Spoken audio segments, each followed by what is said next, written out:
Good morning to all of you. Welcome in chemistry class. और हमारा जो chapter चल रहा था चैप्टर नंबर 1, जिसमें भी हम डिस्कस कर रहे थे चैप्टर नंबर 1 जिसमें हम डिस्कस कर रहे थे some basic concept of chemistry.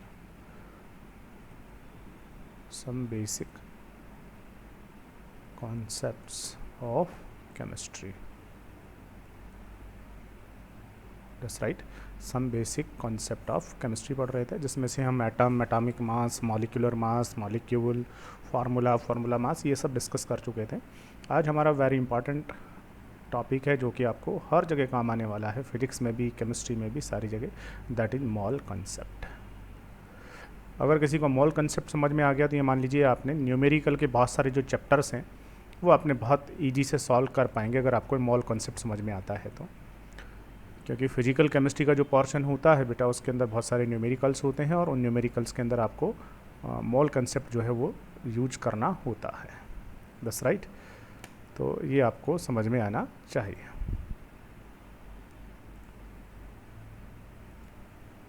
चलिए देखिए क्या होता है मोल कंसेप्ट। मोल क्या है? तो मोल जो होता है वो क्या करते हैं बेटा, केमिस्ट्री के अंदर किसी भी मटेरियल की जो अमाउंट होती है, किसी भी मटेरियल की जो अमाउंट होती है, अब जैसे आपके पास में कोई भी मटेरियल है, आप बोलेंगे कितना है सर, 100 ग्राम है, दैट्स राइट। कोई बोलेगा सर 10 ग्राम है या किलोग्राम है, दैट्स राइट, पॉन्ड है। लेकिन केमिस्ट्री के अंदर बेटा किसी भी मटेरियल की जो अमाउंट होती है वो ग्राम, किलोग्राम, पॉन्ड इनमें प्रेजेंट नहीं की जाती, बल्कि अमाउंट को प्रेजेंट करने का जो एसआई यूनिट होता है, अब आपने कहीं पढ़ा होगा, नहीं तो फिजिक्स में आप पढ़ेंगे एसआई यूनिट्स के बारे में। तो किसी भी मटेरियल की जो अमाउंट होती है उस अमाउंट को हम मोल के फॉर्म में रिप्रेजेंट करते हैं। कोई भी अगर मटेरियल है तो आपने 100 ग्राम नहीं कहना है, एसआई यूनिट के अंदर आपको कहना है कि आपके पास कोई भी मटेरियल है वो 2 मोल मटेरियल है या 10 मोल मटेरियल है, तो उसे हम मोल के फॉर्म में रिप्रेजेंट करते हैं। सबसे पहली चीज़ सुनिएगा, the mole, symbol of mole. अब इसका जो मोल जो होता है इसका सिंबल क्या होता है, MOL लिखते हैं हम केवल। Is the SI unit of amount of the substance, ठीक है ना, ये किसी भी सबस्टांस की अमाउंट को रिप्रेजेंट करने का SI यूनिट होता है, दैट्स राइट। अब 1 मोल होता कितना है? 1 मोल कंटेंस एग्जैक्टली 6.022 इंटू 10 की पावर 23 एलिमेंट्री एंटिटीज़। किसी भी कंपाउंड का जो 1 मोल होता है, उस 1 मोल के अंदर उस मटेरियल की या जो भी आपके पास कंपाउंड है या जो भी आपके पास एटम है या जो भी आपके पास आयन है, उस एटम, आयन या जो भी आपके पास स्पीसीज है उसके एग्जैक्टली 6.022 इंटू 10 की पावर 23 इतनी एंटिटीज उसकी होती है। फॉर एग्जांपल, जैसे मान लीजिए मैं आपको कहूँ कि मेरे पास में एक बनाना, ठीक है बेटा, ये लीजिए मेरे पास में जो है वो एक बनाना है, चलो ये एक बनाना हो गया, एक बनाना, ठीक है। ऐसे मेरे पास में क्या है, दूसरा बनाना, चलो दूसरा बनाना हो गया है, ठीक है। ऐसे ही मेरे पास में ये तीसरा बनाना, 3 बनाना हो गए। इसी तरीके से मेरे पास में एक और 4 बनाना, और ऐसे एक और हो तो 5 बनाना, और एक और हो तो ऑब्वियसली 6 बनाना, और एक और हो तो ऑब्वियसली 7th बनाना, और हो तो ऑब्वियसली 8th, 9th और 10th और 11 और 12। अब 12 बनाना अगर हमारे पास में हो गए, ठीक है, तो बताइएगा 12 बनाना को हम क्या कहेंगे? या तो आपको लिखना पड़ेगा सर हमारे पास में 12 बनानाज है, दैट्स राइट। और 12 अगर नहीं कहना चाहते हो, थोड़ा ऐसे आपको ज़्यादा लगे कि 12 तो ज़्यादा हो गया है, तो इसी को हम क्या कहते हैं, इसी को कहते हैं सर हमारे पास में 1 डज़न बनाना है, 1 डज़न। तो अगर 12 बनाना हो तो उसको आप क्या कह सकते हो, 1 डज़न कह सकते हो, दैट्स राइट। अगर आपके पास बाई चांस 12 बनाना और आ जाए तब क्या कहोगे? तब आप कहोगे सर हमारे पास 1 डज़न और आ गया है, दैट्स राइट।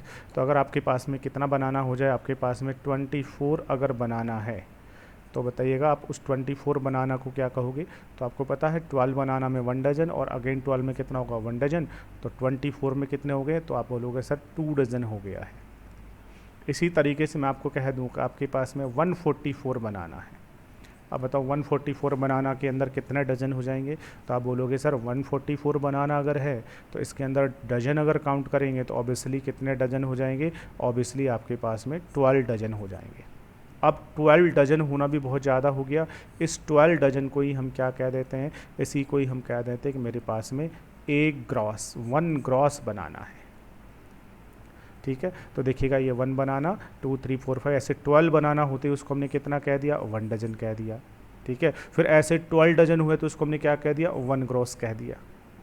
तो जैसे जैसे अमाउंट बढ़ेगी वैसे वैसे हम क्या करेंगे? वैसे वैसे हम नया यूनिट काम में लेंगे। अब सुनिएगा, अब अगर आपके पास में जो बनाना यहाँ पर है, अगर इन बनाना को आप काउंट करते जाओ और अगर मान लीजिए 6.022 इंटू 10 की पावर 23 आपने अगर इतने बनानाज कलेक्ट कर लिए तो इतने जो बनाना आपके पास हो जाएंगे, इसी बनाना को कहना है 1 मोल बनाना। 1 मोल बनाना कहलाएगा। That's right. अब अगर मैं यहाँ से ये बनाना जो था, इस बनाना वाली चीज़ को तो मैं यहाँ से हटा दूँ, और इसको हटाने के बाद अगर मैं एटम, आयन या मॉलिक्यूल जो है वो अगर मैं यहाँ पर कंसीडर करूँ, ठीक है, तो अभी मैं यहाँ से बनाना को तो क्या करता हूँ? हटा देता हूँ, और बनाना की जगह मैं क्या काम में लूँ? एटम आयंस को अगर मैं काम में लेता हूँ। That's right. तो देखिएगा, अगर मैं आपको कहूँ कि बेटा मेरे पास में ये आयरन की कोई रोड है, वायर है मेरे पास में, और किसकी वायर है ये बेटा? ये मेरे पास में है आयरन की वायर। अब आयरन की ये जो वायर है बेटा, इस आयरन की वायर में क्या होंगे? ये जो आयरन की वायर है, इस वायर के अंदर होंगे आयरन के एटम्स। तो देखिएगा यहाँ से ये आयरन का एक एटम है। That's right. ये जो है ये आयरन का एक एटम है, और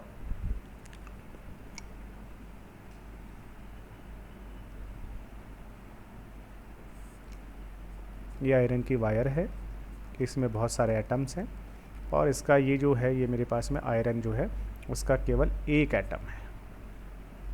ठीक है, ऐसे आयरन का एक और एटम हो गया, एक और एटम हो गया, एक और, एक और, एक और, एक और, ऐसे करके अगर मैंने 12 एटम अगर कलेक्ट कर लिए तो 12 एटम को हम कितना कह सकते हैं? 12 एटम को हम कहेंगे 1 डजन एटम। That's right. और ऐसे अगर मैं एटम्स को कलेक्ट करता जाऊँ ऐसे करके एटम, और कितने एटम्स अगर मैं यहाँ से कलेक्ट कर लूँ? अगर मैंने एटम कलेक्ट कर लिए 6.022 इंटू 10 की पावर 23, तो इसका मतलब होगा 1 मोल ऑफ आयरन एटम्स।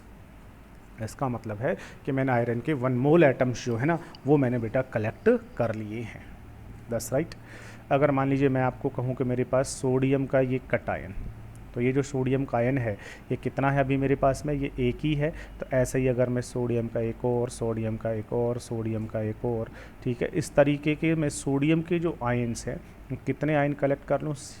इतने अगर मैंने आयन्स कलेक्ट कर लिए हैं तो इसी को ही मैं कहता हूँ कि मेरे पास में 1 मोल ऑफ सोडियम आयन्स। ठीक है ना, मेरे पास में 1 मोल ऑफ सोडियम आयन्स हो गया है। फॉर एग्जाम्पल अगर मैं आपको कहूँ कि 1 मोल पेन कितने होंगे बताइए? फॉर एग्जाम्पल अगर मैं आपको कहूँ, मुझे क्या बताइए? 1 मोल ऑफ पेन बताइए कितने होंगे? 1 मोल पेन कितने होंगे? तो आप औरंगाबाद में जाएंगे या किसी भी शहर में जाएंगे, और शहर में जाने के बाद पेन परचेज करेंगे। कितने पेन परचेज करने हैं आपने? 6.022 इंटू 10 की पावर 23। इतने अगर आपने पेन परचेज किए और कलेक्ट करके रख दिए तो इतने पेन्स को कलेक्टिवली आप क्या कह सकते हो? 1 मोल पेन कह सकते हो। That's right. तो 1 मोल जो होता है किसी का भी, 1 मोल कंटेन एग्जैक्टली इतनी यूनिट्स, एलिमेंट्री एंटिटी या इतनी यूनिट्स होंगी। ठीक है, एन एलिमेंट्री एंटिटी में भी, अब ये जो एलिमेंट्री एंटिटी है ये एटम भी हो सकती है, मॉलिक्यूल भी हो सकती है, आयन भी हो सकती है, इलेक्ट्रॉन भी हो सकती है, और एनी अदर पार्टिकल और स्पेसिफिक ग्रुप ऑफ पार्टिकल भी हो सकता है, कुछ भी हो सकता है, लेकिन जो भी है वो इतना होना चाहिए। That's right. अब अगर मैं आपको कहूँ कि बेटा मेरे पास में है 1 मोल ऑफ वाटर, क्या है मेरे पास में? 1 mole of water. 1 mole of water कितना होगा? ठीक है, तो देखिएगा 1 मोल ऑफ वाटर कितना होगा?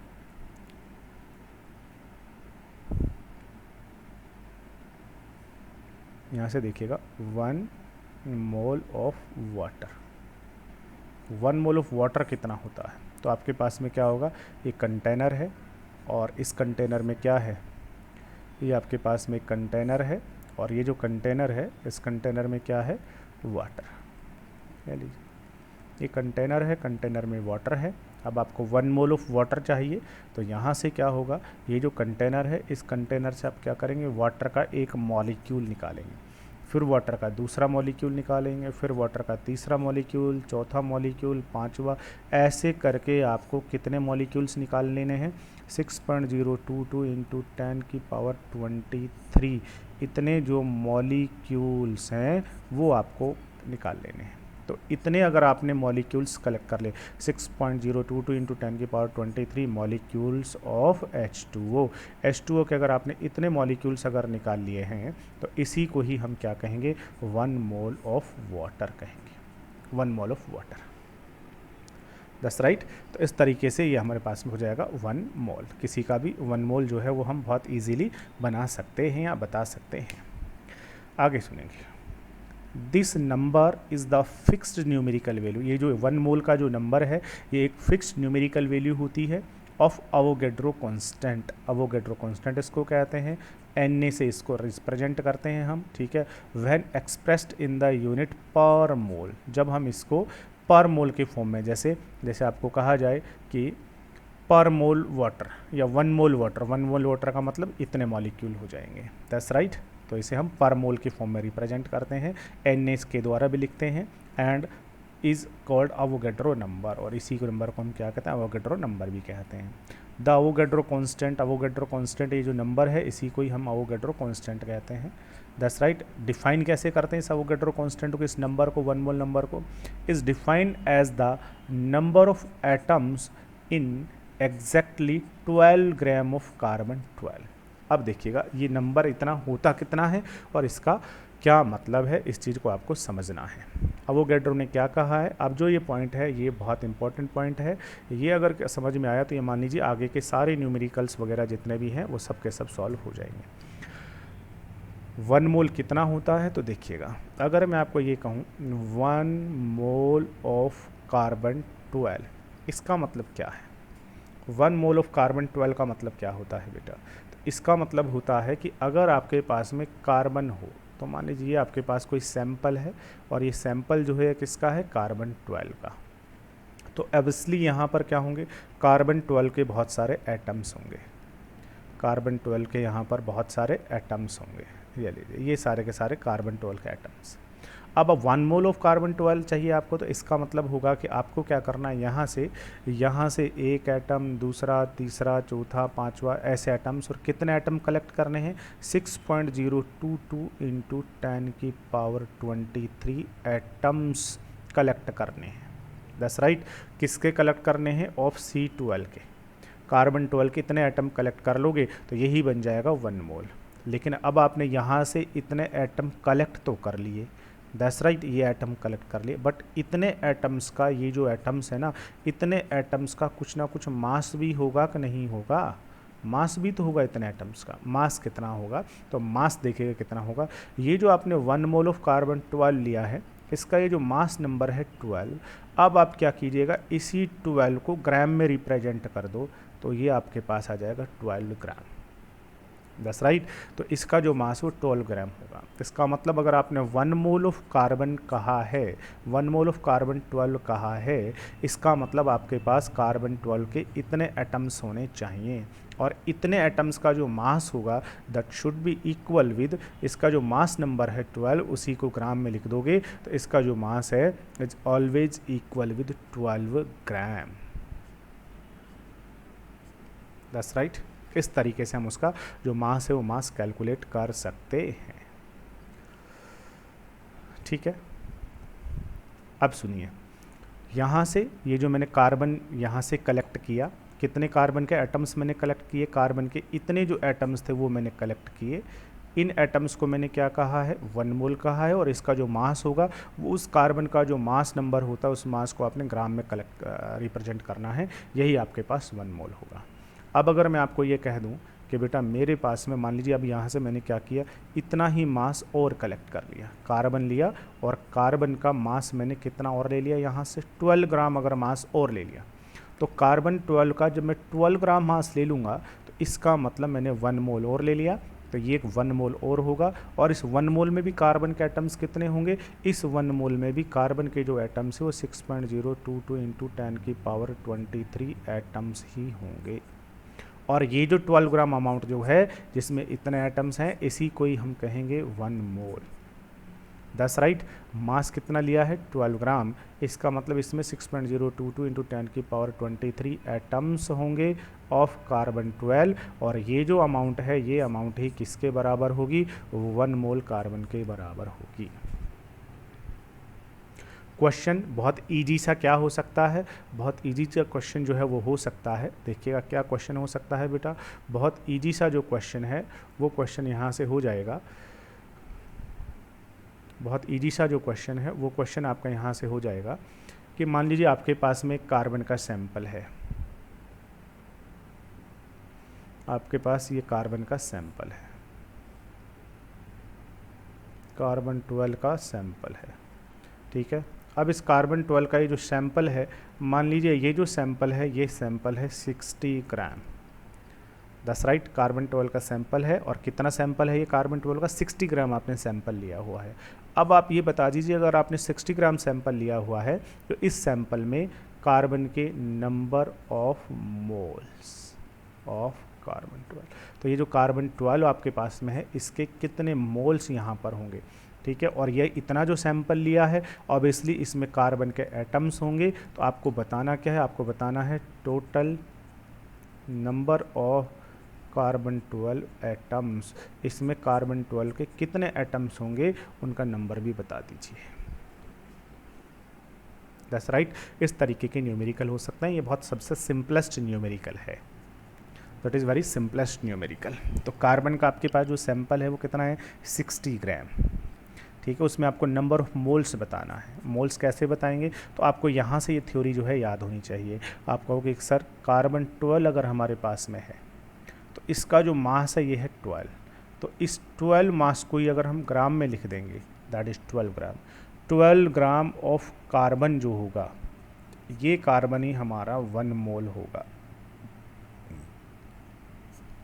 ठीक है। तो कार्बन 12 अगर है तो इसको अगर आपने मास को ग्राम में लिखा 12 ग्राम, तो यही आपके पास में क्या होगा 1 मोल होगा, ठीक है। तो आप कह सकते हैं कि सर 1 मोल जो कार्बन होता है उसका मास कितना होता है 12 ग्राम। ये आप सीधा इस तरीके से थोड़ा सा मैथमेटिक्स लगाएं तो बहुत अच्छे से भी लिख सकते हैं।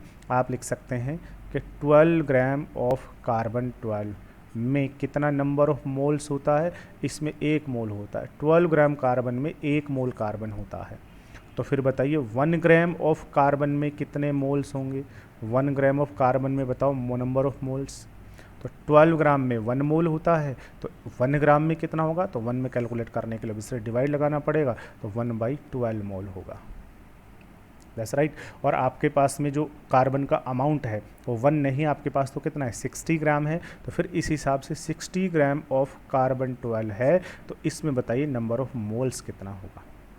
तो 1 में इतना 60 में कितना होगा, तो ज़्यादा के लिए कैलकुलेट करना है तो ऑब्वियसली मल्टीप्लाई करना पड़ेगा, तो 1/12 इंटू 60 या लीजिए, तो 60/12 इज इक्वल टू 5 मोल। तो देखिएगा आपके पास में नंबर ऑफ मोल्स आ गया, कितना आ गया 5। अब ये जो नंबर ऑफ मोल्स आपने कैलकुलेट किया, ये नंबर ऑफ मोल्स कैसे कैलकुलेट किया है, तो इसका हम एक बहुत सिंपल सा फॉर्मूला बना सकते हैं। क्या फॉर्मूला बना सकते हैं वो देखिएगा, सिंपल सा फॉर्मूला क्या बना सकते हैं बेटा, आपने जब नंबर ऑफ मोल्स कैलकुलेट किया तो 60 में 12 का डिवाइड लगाया। 60 क्या है, 60 जो है वो आपके पास में है इस सैंपल का मास, तो नंबर ऑफ मोल्स अगर किसी का भी कैलकुलेट कर रहे हो तो उसके लिए उसका जो मास है, mass of substance, mass of substance, जो भी मास कंपाउंड या जो भी सब्सटेंस है उसका मास, बट ज़रूरी है वो ग्राम में होना चाहिए। और फिर उसमें डिवाइड किसका लगाना था आपने 12 का। अब 12 क्या चीज़ है, 12 जो था वो उसके 1 मोल का मास था, इसका मतलब 12 जो है वो है उसका मोलार मास, तो मोलर मास का अगर डिवाइड लगा दें तो आपके पास में नंबर ऑफ मोल्स जो है वो आ जाएगा। That's right.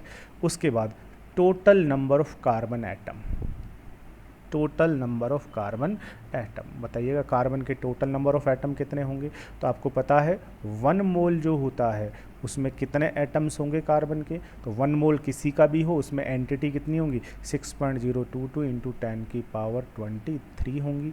लेकिन आपके पास 1 नहीं है, आपके पास तो कितने मोल्स यहाँ से निकले हैं, 5 मोल्स निकले हैं। तो फिर बता दीजिए 5 मोल के अंदर कितनी एंटिटीज हो जाएगी।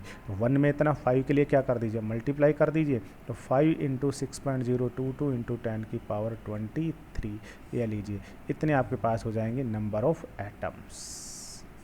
दैट्स राइट, ये आपके पास होगा नंबर ऑफ एटम्स। इस तरीके से आप कैलकुलेट कर सकते हैं। तो एक्चुअल में ये जो अवोगैड्रो नंबर है 1 मोल का अमाउंट है, ये क्या होता है, is defined as the number of atoms in exactly 12 gram of carbon. अगर आपके पास में यहाँ से 12 ग्राम ऑफ कार्बन अगर लिया तो इस 12 ग्राम ऑफ कार्बन में जितने नंबर ऑफ एटम्स होंगे, और कितने एटम्स होते हैं, इतने एटम्स होते हैं, इन एटम्स को ही हम क्या कहते हैं 1 मोल कह देते हैं, और इस नंबर को ही क्या कहते हैं अवोगैड्रो नंबर कह देते हैं। That's right.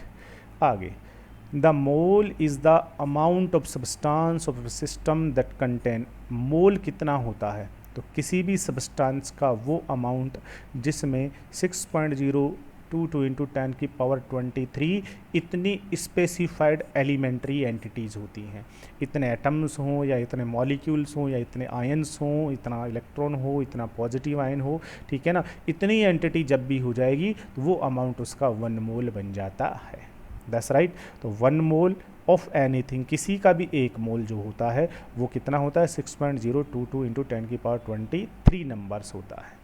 ठीक है, जैसे 1 डजन में कितने नंबर होते हैं 12, 1 ग्रोस में कितने नंबर होते हैं 144, ऐसे ही 1 मोल में कितने होते हैं एंटिटी, 1 मोल के अंदर इतनी एंटिटीज होती हैं।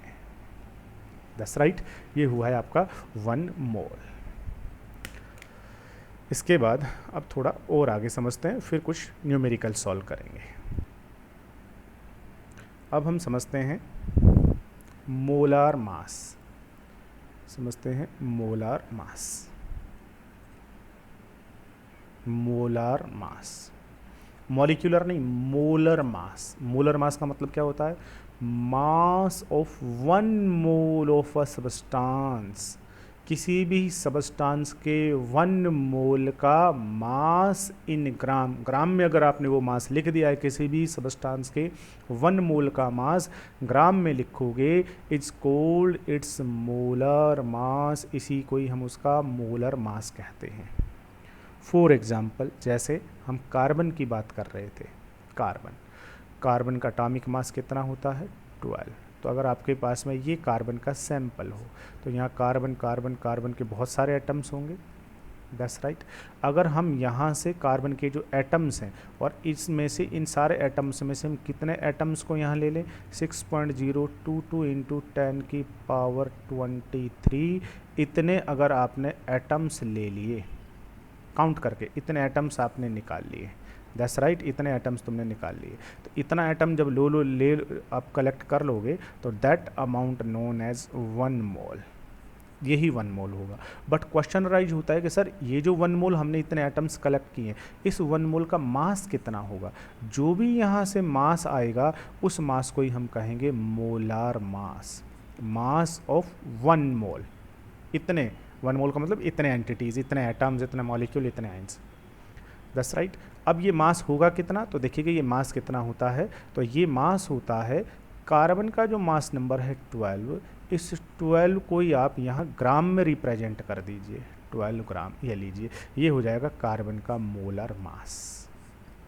ये क्या था कार्बन का 12, ये जो 12 है ये 12 है 12U एक्चुअल में, और इसे हम कहते हैं एटॉमिक मास। ये एटॉमिक मास है, और जब इस एटॉमिक मास को ग्राम में लिख दिया है तो ये आपके पास बन गया है मोलार मास। तो कार्बन 12 है, ठीक है, अगर मैंने इसको 12U लिखा और इसको 12 ग्राम लिखा, ठीक है ना, तो 12U लिखने का मतलब ये कार्बन का एटॉमिक मास है, और 12 जी लिखा ग्राम, तो ये कार्बन का मोलार मास है, ये कार्बन के 1 मोल का मास है। ठीक है, चलिए कोई दूसरा एग्जांपल लेते हैं, समझते हैं। जैसे जैसे मेरे पास नाइट्रोजन,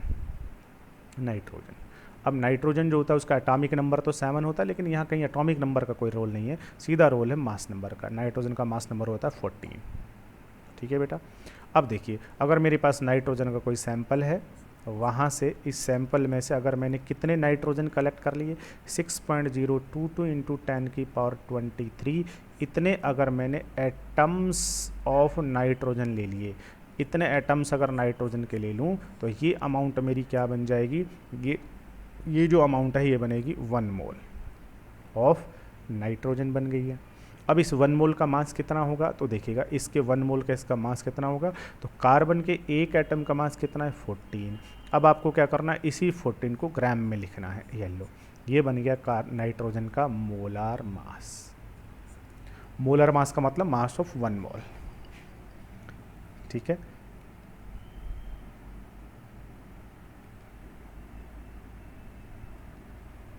अब बात क्या करता हूँ, अब देखना, बात करता हूँ 1 mole of water. 1 mole of water कितना होगा, तो ये आपके पास बीकर, कंटेनर, इस कंटेनर में वाटर भरा हुआ है, तो वाटर के क्या होंगे, यहाँ पर बहुत सारे मॉलिक्यूल होंगे, दैट्स राइट। और 1 मोल ऑफ वाटर कितना होगा, तो उसके लिए आपको क्या करना है, यहाँ से आपको पहले वाटर का एक मॉलिक्यूल, दूसरा, तीसरा, चौथा, ऐसे कितने मॉलिक्यूल्स निकालने, 6.022 इंटू 10⁻23 इतने मॉलिक्यूल्स ऑफ वाटर निकाल लेने हैं। इतने मॉलिक्यूल्स ऑफ वाटर निकाल लो। इतने जब मॉलिक्यूल्स निकाल लोगे तो इसी को ही हम बोलेंगे 1 मोल वाटर, यही 1 मोल वाटर होगा। अब क्वेश्चन अराइज होता है कि ये जो 1 मोल वाटर है इसका मास कितना होगा, इसका मोलर मास, इसका मास कितना होगा, तो देखिएगा 1 मोल ऑफ वाटर। अब वाटर जो होता है, वाटर तो एक कंपाउंड है, और कंपाउंड है तो फिर उसका क्या होगा, मॉलिक्यूल होगा। अब वाटर का मॉलिक्यूल क्या होता है, H2O, दैट्स राइट। अब वाटर के जो मॉलिक्यूल है इसका आपको लिखना पड़ेगा मॉलिक्यूलर मास। मॉलिक्यूलर मास कितना होगा, तो वाटर के अंदर क्या होता है बेटा, 2 हाइड्रोजन और 1 ऑक्सीजन है। ठीक है बेटा, अब इनका मॉलिक्यूलर मास कितना होगा, तो हाइड्रोजन का एटॉमिक मास 1, इस हाइड्रोजन का एटॉमिक मास 1, और ऑक्सीजन का जो एटॉमिक मास है वो कितना होता है, ऑक्सीजन का जो एटॉमिक मास है वो होता है आपका 16। ठीक है, अब आप इन सारे मास को सम कर दीजिए, कितना हो जाएगा 18। तो वाटर का जो मॉलिक्यूलर मास होता है 18 AMU। अब आपने क्या करना है, इस 18 AMU का AMU हटाना है और इसे ग्राम में लिख देना है 18 ग्राम। ये लीजिए, इसका मतलब 18 ग्राम अगर वाटर आपके पास में है तो वो आपका 1 मोल वाटर होगा। और उस 1 मोल वाटर में वाटर के कितने मॉलिक्यूल्स होंगे, वाटर के 6.022 इंटू 10⁻23 इतने मॉलिक्यूल्स होंगे, दैट्स राइट। ये आपके पास हो गया molar mass. The molar mass in gram is a numerical equal to atomic molecular या फॉर्मूला मास इन यू। जो मोलर मास होता है वो मोलर मास ग्राम में लिखना है, और ये किसके इक्वल होता है, जो उसके एटम का मास होता है या मॉलिक्यूल का या फॉर्मूला जो मास होता है यू के अंदर, दैट्स राइट। वाटर का देखिएगा कितना यू है, 18 AMU या यू, और इसी को आपने ग्राम में लिख दिया, तो अब ये आपके पास बन गया है मोलर मास, जबकि ये क्या है, ये है molecular mass, that's right. Molar mass of atom is also known as gram atomic mass. Atom का जो मोलर मास होता है इसी को हम क्या कहते हैं, ग्राम एटॉमिक मास भी कह देते हैं। जैसे जैसे मान लीजिए अगर मैं आपको कहूँ कि मेरे पास में है एल्यूमिनियम, तो एल्यूमिनियम जो होता है इसका मास नंबर होता है 27U, दैट्स राइट, ये इसका मास नंबर है। अब 1 मोल एल्यूमिनियम कितना होगा, 1 मोल एल्यूमिनियम का मास या मोलर मास कितना होगा, तो एल्यूमिनियम का ये जो एटॉमिक मास है ना, इसी एटॉमिक मास को किस में लिख दो, ग्राम में लिख दो, ये लीजिए। तो अगर आपके पास एल्यूमिनियम 27 ग्राम अगर आ गया तो यही आपके पास 1 मोल ऑफ एल्यूमिनियम होगा। इसी को ही हम क्या कहेंगे, इसी को ही हम इसका मोलर मास कहेंगे। ये एल्यूमिनियम के 1 मोल का मास है। और because aluminium is present here in atomic form, इसलिए this mass is also known as gram atomic mass. इसी को ही हम क्या कहेंगे, ग्राम एटॉमिक मास भी कह देंगे। ठीक है, तो किसी भी एटम का जो मोलार मास होता है उसी को ही ग्राम एटॉमिक मास भी कहते हैं। उसका जो एटम का मास था 27, उसी को ही आपने ग्राम में लिख दिया। So it is also known as molar mass and it is also we can called gram atomic mass. Molar mass of molecule, अगर आपके पास मॉलिक्यूल है, जैसे ये वाटर का मॉलिक्यूल था, इस मॉलिक्यूल का जो मास था 18 AMU, इसी को ग्राम में लिख दिया तो ये आपके पास मोलर मास आ गया। तो मोलर मास ऑफ मॉलिक्यूल का ये जो मोलर मास आपके पास आ गया है, इसी को हम ग्राम मॉलिक्यूलर मास भी कहते हैं। तो ये जो 18 ग्राम ऑफ वाटर है, ये वाटर का मोलर मास तो होगा ही होगा, इसी को ही हम क्या कहेंगे, ग्राम मॉलिक्यूलर मास भी कह देंगे। तो कंफ्यूज करने के लिए वो आपको मोलर मास नहीं बोलेगा, वो ग्राम मॉलिक्यूलर मास बोलेगा। टेंशन नहीं लेना है, जो उसका मॉलिक्यूल का मास है 18 AMU, उसे ही ग्राम में लिख दो, that is gram molecular mass, it also known as molar mass. That's right. The mass of 1 mole of a substance, the mass of 1 mole of a substance, किसी भी सब्सटेंस के 1 मोल का जो मास होगा, इक्वल टू रिलेटिव एटॉमिक और molecular mass in ग्राम। ठीक है, आपको क्या करना है, जिस भी सब्सटेंस के 1 मोल का मास चाहिए, उस सब्सटेंस का जो एटॉमिक या फिर मॉलिक्यूलर मास है उसको किस में लिख देना, ग्राम में लिख देना बस केवल। फॉर एग्जाम्पल, जैसे हाइड्रोजन जो है उसके 1 एटम का मास 1U होता है। That's right. अब आप क्या करो, इस 1U को 1 ग्राम में लिख दो। ठीक है, तो आपके पास क्या बन जाएगा, ये 1 मोल का वजन, मोलर मास ऑफ हाइड्रोजन बन जाएगा 1 ग्राम। और मोलर मास जो 1 ग्राम में लिखा है, इसी को हम क्या कहेंगे, एटॉमिक जो मास था 1U, इसी को तुमने ग्राम में लिख दिया, इसलिए इस मोलर मास को ही ग्राम एटॉमिक मास कह देंगे। That's right. 1U hydrogen has only 1 atom of hydrogen, बिल्कुल 1 gram hydrogen has 1 mole atom. That's right, इसका मतलब इतने एटम होंगे हाइड्रोजन के। ऑक्सीजन का मास कितना होता है, 16U होता है। ठीक है, 16U ऑक्सीजन, जो अगर आपके पास 16U है तो इसका मतलब ऑक्सीजन का केवल एक अकेला एटम है आपके पास में। और 16 ग्राम अगर ऑक्सीजन है तो 1 मोल हो गया, और 1 मोल में कितने एटम्स होंगे, 1 मोल में इतने एटम्स होते हैं। दैट्स राइट, ये आपका हो गया है मोल कंसेप्ट। मोल कंसेप्ट में भी मोलर मास।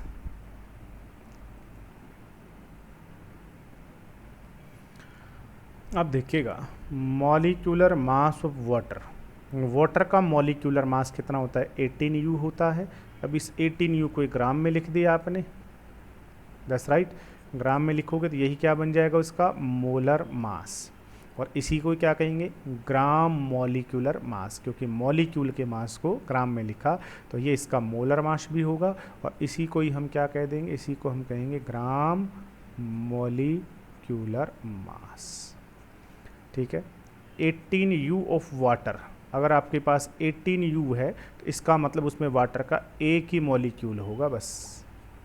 और अगर 18 ग्राम है तो 18 ग्राम होने का मतलब है 1 मोल हो गया। और 1 मोल में तो कितने एंटिटी होंगे, 1 मोल का मतलब तो इतने सारे मॉलिक्यूल हो जाएंगे।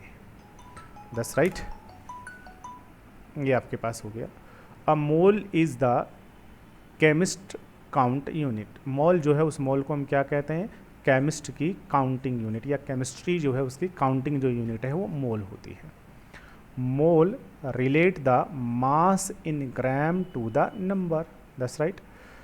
The word mole was introduce around 1896 by Wilhelm Ostwald. ये जो मोल जो है, ये टर्म, ये किसने इंट्रोड्यूस की है केमिस्ट्री में, विल्हेम ओस्टवाल्ड ने की है। Who derived the term from the Latin word moles. ये कहाँ से ड्राइव किया गया है, लैटिन टर्म मोल से ड्राइव किया गया है। मीनिंग अ हीप और अ पाइल, इसका अर्थ होता था a substance may be considered as a heap of atom और मॉलिक्यूल। That's right. अब substance may be considered as a heap of atoms or molecule. The unit mole was accepted in 1967 to provide a simple way of reporting a large number, the massive heap of atom and molecule in a sample. That's right. किसी भी compound या किसी भी substance के large number को represent करने के लिए जो मोल जो टर्म थी उसको इंट्रोड्यूस किया गया, ठीक है। बट ये जो था ये कुछ भी इंपॉर्टेंट नहीं है, सब बकवास, थोड़ी सी हिस्ट्री थी, इंपॉर्टेंट चीज़ें यहाँ तक हो चुकी हैं। अब देखिएगा क्वेश्चन किस तरीके होंगे, क्वेश्चन सीखेंगे सीधा। क्वेश्चन जो है वो आपके कुछ इस तरीके से होंगे, जैसे आपको वो कहेगा कि आपके पास में 180 ग्राम ऑफ वाटर है, वाटर जो है वो वाटर कितना आपके पास में 180 ग्राम। अब आपको बताना है कि 180 ग्राम अगर आपने वाटर लिया हुआ है, ये आपके पास एक सैंपल है और इस सैंपल के अंदर वाटर यहाँ पर भरा हुआ है, दैट्स राइट, वाटर यहाँ पर है और ये जो वाटर है ये 180 ग्राम है। अब आपको बोलेगा कि यहाँ से आप हमें नंबर ऑफ मोल्स बता दीजिए कितने होंगे, number of moles of water बताइएगा। दूसरी चीज़ क्या पूछेगा, दूसरी चीज़ पूछेगा यहाँ से ये जो 18 ग्राम वाटर आपने 180 ग्राम जो वाटर लिया हुआ है इसमें बता दीजिएगा वाटर के, ऑब्वियसली वाटर के यहाँ पर क्या होंगे, मॉलिक्यूल्स होंगे, वाटर का एक मॉलिक्यूल, वाटर का दूसरा मॉलिक्यूल, तीसरा मॉलिक्यूल, चौथा मॉलिक्यूल्स यहाँ पर होंगे वाटर के, ठीक है ना। तो अब आपको बताना है यहाँ से वाटर के हाउ मैनी मॉलिक्यूल्स, तो आपको बताना है number of molecules of water, water के कितने मॉलिक्यूल्स यहाँ पर होंगे। और इसके अलावा आपको यहाँ से वो पूछ सकता है या यहाँ से आपको बताना होगा, क्या बताना होगा कि यहाँ पर मॉलिक्यूल्स में क्या होते हैं, एटम्स होते हैं, तो यहाँ से आप बताइए number of atoms, total number of atoms यहाँ से बता दीजिए। कुछ भी चीज़ वो पूछ सकता है आपसे इस तरीके का। अब ऐसे क्वेश्चन को सॉल्व कैसे करेंगे, तो सॉल्व करना बहुत आसान है। देखिएगा आपको सबसे पहले वाटर की बात कर रहा है तो वाटर को आप समझ लीजिए, वाटर आपके पास में होता है H2O, ये आपके पास में वाटर है, दैट्स राइट, H2O ये वाटर हो गया। वाटर के अंदर हाइड्रोजन का मास 1, इस हाइड्रोजन का मास 1 और ऑक्सीजन का मास कितना होता है 16। इन सब के मास को अगर हम कैलकुलेट कर दें, टोटल कर दें, तो आपके पास में आएगा 18 AMU या 18 U, ठीक है।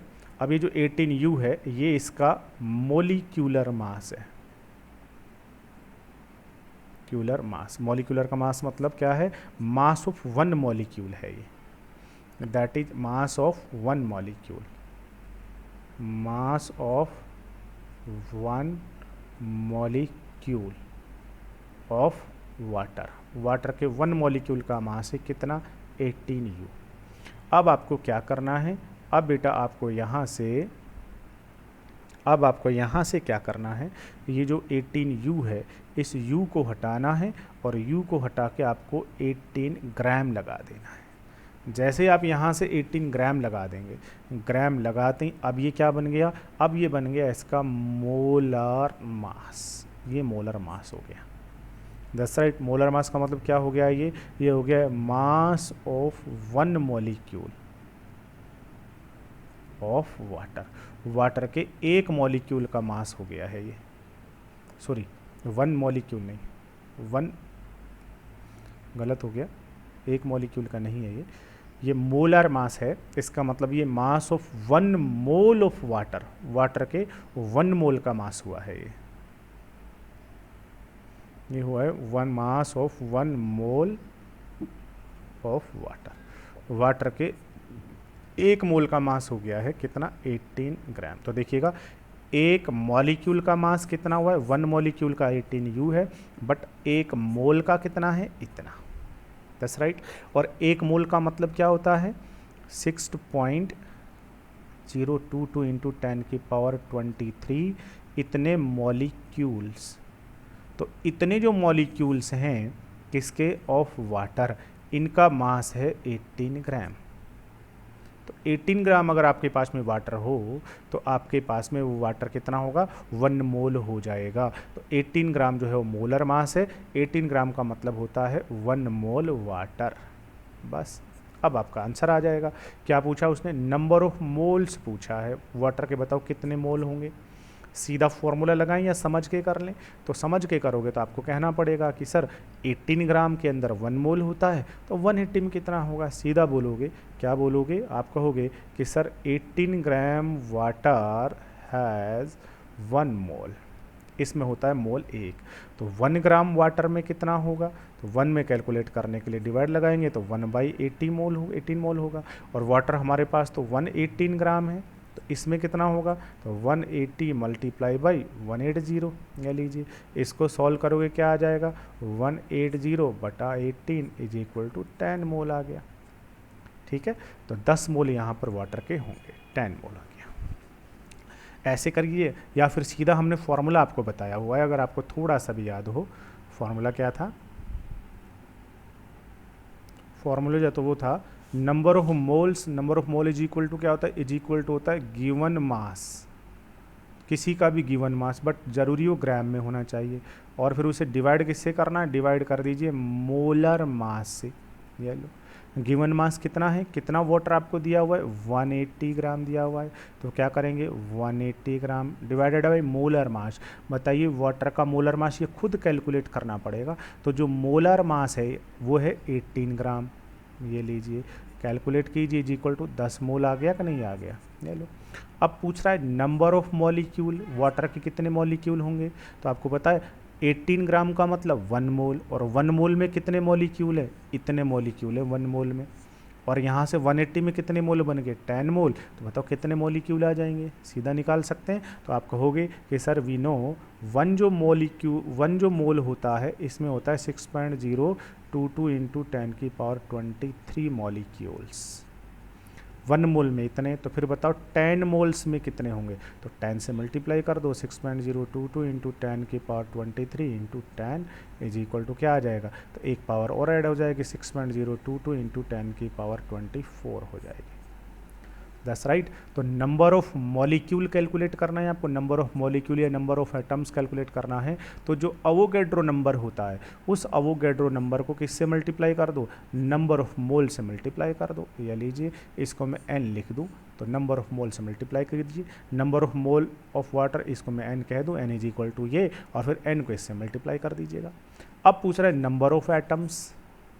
जब आपके पास में नंबर ऑफ मॉलिक्यूल आ गया यहाँ से, और ये देखिएगा वाटर का जो एक मॉलिक्यूल है इसमें कितना एटम है? 1 2 3 3 एटम है। तो एक मॉलिक्यूल में 3 एटम्स हैं। और ऐसे तो मॉलिक्यूल कितने? मॉलिक्यूल इतने हैं, तो इसमें कितने एटम्स हो जाएंगे? कैलकुलेट कर देंगे। Number of atoms is equal to क्या होंगे? नंबर ऑफ मॉलिक्यूल इतने हैं, और मल्टीप्लाई किससे कर दीजिएगा? मल्टीप्लाई कर दीजिएगा एटम के नंबर से। That's right. Number of molecule कितने थे? नंबर ऑफ मॉलिक्यूल आपके पास में थे 6.022 इंटू 10 की पावर 24, इतने मॉलिक्यूल हैं।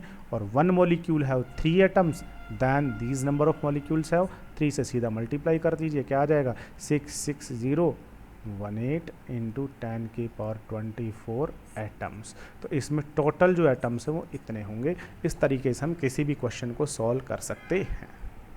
That's right. चलिए, उल्टे सीधे कैसे भी क्वेश्चन आपसे यहाँ पर पूछे जा सकते हैं, बट बेसिक कॉन्सेप्ट जो है वो यही काम करेगा। अब हम थोड़े से फॉर्मूलाज की बात कर लेते हैं। देखिएगा, रिलेशन बिटवीन किस किस के बीच का रिलेशन है ये, तो आप यहाँ से समझ सकते हैं। यहाँ जो रिलेशन है वो रिलेशन है आपका relation between number of moles. Number of moles को हम जर्नली n से रिप्रेजेंट करते हैं। मोलार मास, मोलार जो मास है उसको हम किससे रिप्रेजेंट करेंगे? कैपिटल M से।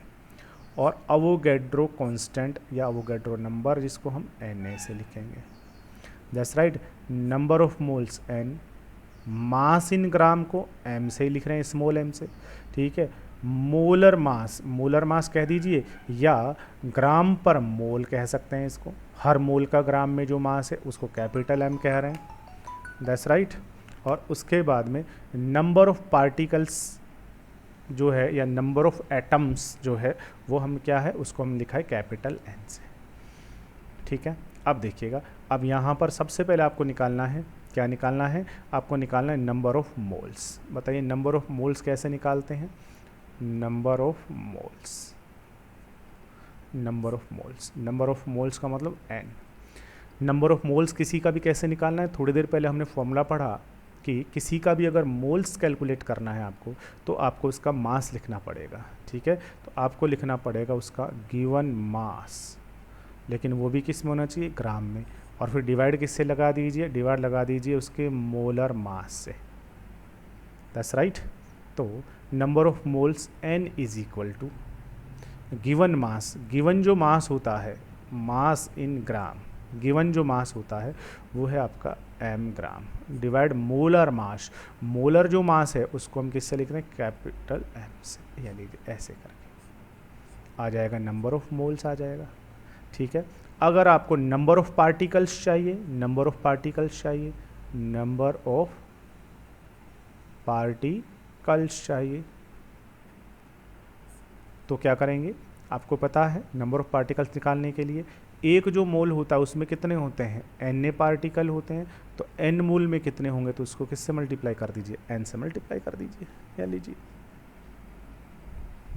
That's right. ये आपके पास क्या आ जाएगा, ये आ जाएगा आपके पास number of particles. Number of particles को किससे लिखा है, कैपिटल N से, तो capital N is equal to क्या हो जाएगा, Avogadro number into number of moles.